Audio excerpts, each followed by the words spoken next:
พิธีเฉลิมฉลองวันสถาปนาสาธารณรัฐประชาธิปไตยประชาชนลาวครบรอบ 40 ปี ได้จัดขึ้นอย่างยิ่งใหญ่อลังการในวันที่ 2 ธันวาผ่านมาอยู่ที่เดินพระธาตุหลวงเวียงจันทน์โดยมีสหายจุมลีไสยศรเลขาธิการใหญ่ประธานประเทศมีสหายการนำพรรครัฐการนำนครเวียงจันทน์สหายเลฮงแองกรรมการกรมการเมืองศูนย์กลางพรรคผู้ประจำการคณะเลขาธิการศูนย์กลางพรรคคอมมิวนิสต์เวียดนามสหายจางเติงเจียนประธานคณะประจำสภาผู้แทนประชาชนทั่วประเทศแห่งสาธารณรัฐประชาชนจีนพร้อมด้วยบรรดาแขกภายในและต่างประเทศตลอดฮอดประชาชนชาวนครเวียงจันทน์เข้าร่วมในพิธีสหายจุมลีไสยศรได้กล่าวสุนทรพจน์ให้ฮู้ว่าสหายและเพื่อนมิตรทั้งหลาย40 ปีแห่งการปกปักรักษาและสร้างสาระบบใหม่โดยเฉพาะภายหลังที่พรรคเฮาได้วางแผนเปลี่ยนแปลงใหม่หอบด้านและมีหลักการมานี่ประเทศชาติของพวกเฮาได้ก้าวเข้าสู่ขยายตัวจริงในจังหวะต่อเนื่องและมันเที่ยงเฮ็ดให้โสมหน้าของประเทศเฮามีการเปลี่ยนแปลงอย่างใหญ่หลวงที่สุดพื้นฐานเศรษฐกิจแห่งชาติซึ่งประกอบด้วยหลายภาคส่วนเศรษฐกิจที่เคลื่อนไหวตามกลไกตลาดที่มีการคุ้มครองของรัฐได้รับการสร้างตั้งและปรับปรุงให้เป็นระบบครบสุดขึ้นมาเป็นเก่าๆขบวนผลิตสินค้าตัวแบบที่ดีเด่นในการผลิตธุรกิจและการทำมาหากินได้เกิดขึ้นและนับมือนับหลายอยู่ในท้องถิ่นของตัวประเทศการลงทุนของนักธุรกิจภายในและต่างประเทศก็นับมือเพิ่มขึ้นย้อนนั้นจึงเฮ็ดให้มูลค่าผลิตภัณฑ์ภายในของชาติเฮาเพิ่มขึ้นอย่างต่อเนื่องรายรับเฉลี่ยตัวผู้คนในปี 2015 บรรลุได้ 1,857 ดอลลาร์สหรัฐลืนปี 1985 ถึง 16 เท่าตัวในการสร้างสาพัฒนานั้นพรรคและเฮาได้เห็นความสำคัญแก่การแก้ไขความทุกข์ยากของประชาชนและการพัฒนาชนบทหอบด้านเป็นต้นแม้ในเขตผู้ด้อยชนเผ่าเฮ็ดให้โสมหน้าของชนบทประเทศเฮาได้มีการเปลี่ยนแปลงอย่างจ้าแจ้ชีวิตการเป็นอยู่ของประชาชนวรรณเผ่าได้รับการปรับปรุงดีขึ้นเป็นเก่าๆมาถึงปัจจุบันครอบครัวทุกข์ยากยังเหลือเพียงแต่ 6.59 ส่วนห้อยอัตราส้มใส่ไฟฟ้าในครัวเรือนของประชาชนในตัวประเทศกว้างหลายกว่า 88 ส่วนห้อยบรรดาตัวเมืองในตัวประเทศสามารถนำใส่โทรศัพท์ได้ห้อยส่วนห้อยทั่วประเทศมีเส้นทางรถ51,597 กิโลเมตรทุกเมืองมีเส้นทางรถไปฮอดได้2ฤดูผลสำเร็จอันพิเศษที่บ่เคยมีในประวัติศาสตร์ของชาติเฮาแม่นพวกเฮาได้สำเร็จการส่งดาวเทียมสื่อสารดวงอาทิตย์ขึ้นสู่วงโคจรในวันที่21เดือนพฤศจิกายนที่ผ่านมาและโครงการก่อสร้างทางรถไฟที่จะมีระดับเทคนิคและมาตรฐานสูงเป็นเส้นทางพาณิชย์ในอาเซียอาคเนย์และเชื่อมต่อจากประเทศจีนสู่นครหลวงเวียงจันทน์และจะเชื่อมจอดกับประเทศใกล้เคียงจะได้จัดพิธีว่างระลึกก่อสร้างในวันที่ 2 ธันวาคมมื้อนี้เองไปเคียงคู่กับการขยายเศรษฐกิจภาคและรัฐย่ามใดก็ถือสำคัญต่อการพัฒนาสังคมโดยได้เอาใจใส่อย่างจดจ่อต่อการพัฒนาทรัพยากรมนุษย์สุขนิ้วส่งเสริมการศึกษาแห่งชาติให้ขยายตัวไปตามทิศที่มีลักษณะศาสตร์วิทยาศาสตร์และมหาศาสตร์ในปี 2015 สปป.ลาวได้ประกาศจบปฐมบำรุงทั่วประเทศปัจจุบันหลายแขวงได้ประกาศและเกี่ยมประกาศเป็นแขวงจบ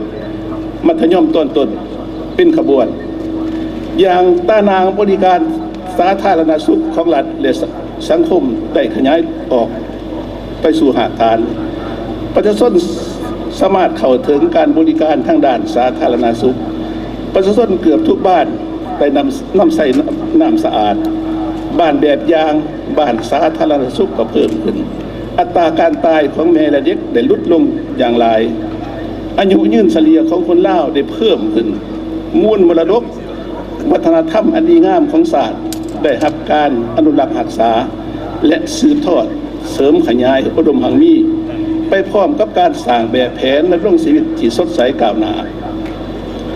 โดยยึดมั่นใน2หน้าที่ยุทธศาสตร์แห่งการปกปักรักษาและพัฒนาประเทศชาติไปพร้อมกันนั้นพวกเขาได้ตั้งหน้าปฏิบัติแนวทางป้องกันชาติป้องกันความสงบทั่วประชาชนรอบด้านปกปักรักษาเอกราชอธิปไตยและพื้นแผ่นดินกับถ่วนของชาติไว้อย่างมั่นคงทับประกันในประเทศเฮามีความสงบมีเสถียรภาพมันนักแน่นสร้างเงินไขอำนวยให้แก่การภารกิจสร้างสาพัฒนาประเทศชาติและการทำมาหากินของประชาชนเฮาในความสงบและสันติบรรดากำลังประกอบอาวุธของพวกเฮาได้เสริมขยายมูลเสื้ออันดีงามของตนตั้งนาเคลื่อนไหวปฏิบัติหน้าที่อันดีงามฝึกฝนหล่อหลอมตนเองให้นักแน่นเข้มแข็งเป็นกำลังที่จงหักภักดีอย่างสุดซึ้งต่อผลประโยชน์ร่วมของภารกิจปฏิวัติและของศาสตร์ใน 40 ปีที่ผ่านมาระบบการเมืองประชาธิปไตยได้รับการปรับปรุงเพิ่มทวีให้นักแน่นเข้มแข็งยิ่งขึ้นอย่างบ่หยุดบ่หย่อนบทบาทการนำพาของพรรคได้รับการเสริมสู้เสริมขยายอยู่ทุกขเขตของชีวิตสังคมอำนาจการปกครองประชาธิปไตยประชาชนได้รับการสร้างตั้งขึ้นเป็นระบบเป็นเอกภาพแต่ศูนย์กลางและหอท้องถิ่นหากฐานและได้รับการบูรณะให้นักแน่นขึ้นเป็นเก่าๆปฏิวัติพลบทบาทคุ้มครองรัฐคุ้มครองเศรษฐกิจสังคมตามกลไกตามระเบียบกฎหมายได้เป็นอย่างดีบรรดาองค์การจัดตั้งในโฮมบรรดาการจัดตั้งมหาชนสหพันธ์นักรบเก่าได้รับการปรับปรุงดัดแปลงทางด้านการจัดตั้งและรูปการเคลื่อนไหวให้สอดคล้องกับเงื่อนไขใหม่ประชาชนบรรดาเผ่าและสั้นคนต่างๆมีความสามัคคีเป็นอันเดียวกันได้สมใส่และเสริมขยายชิดเป็นเจ้าของตนบนพื้นฐานรัฐธรรมนูญและกฎหมายความสมันของประชาชนต่อระบบใหม่และอนาคตของประเทศชาติได้เสิร์ชสู้ขึ้นสู่ระดับใหม่อันใดเฮ็ดให้เสถียรภาพทางด้านการเมืองความสงบเรียบร้อยทางสังคมความเป็นเอกภาพของชาติยิ่งแน่นแฟ้นขึ้นเรื่อยๆภายใต้แต่ละโอกาสอันใหม่เพื่อความเจริญวัฒนาของประเทศชาติเพื่อความมีผาสุขของประชาชนลาวบรรดาเผ่าเพื่อสังคมมีความสามัคคีปรองดองประชาธิปไตยยุติธรรมในชีวิตใดนั้นพี่น้องคนชาติทุกเผ่าจงสามัคคีกันอาจหารก้าวขึ้นพรรคประชาชนปฏิวัติลาวผู้จะตั้งนำผ้าถึงชัยชนะของการประเทศลาวมันยืน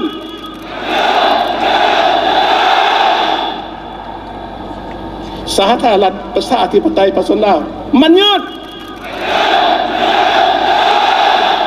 นำใจวันที่2 ธันวามันยืน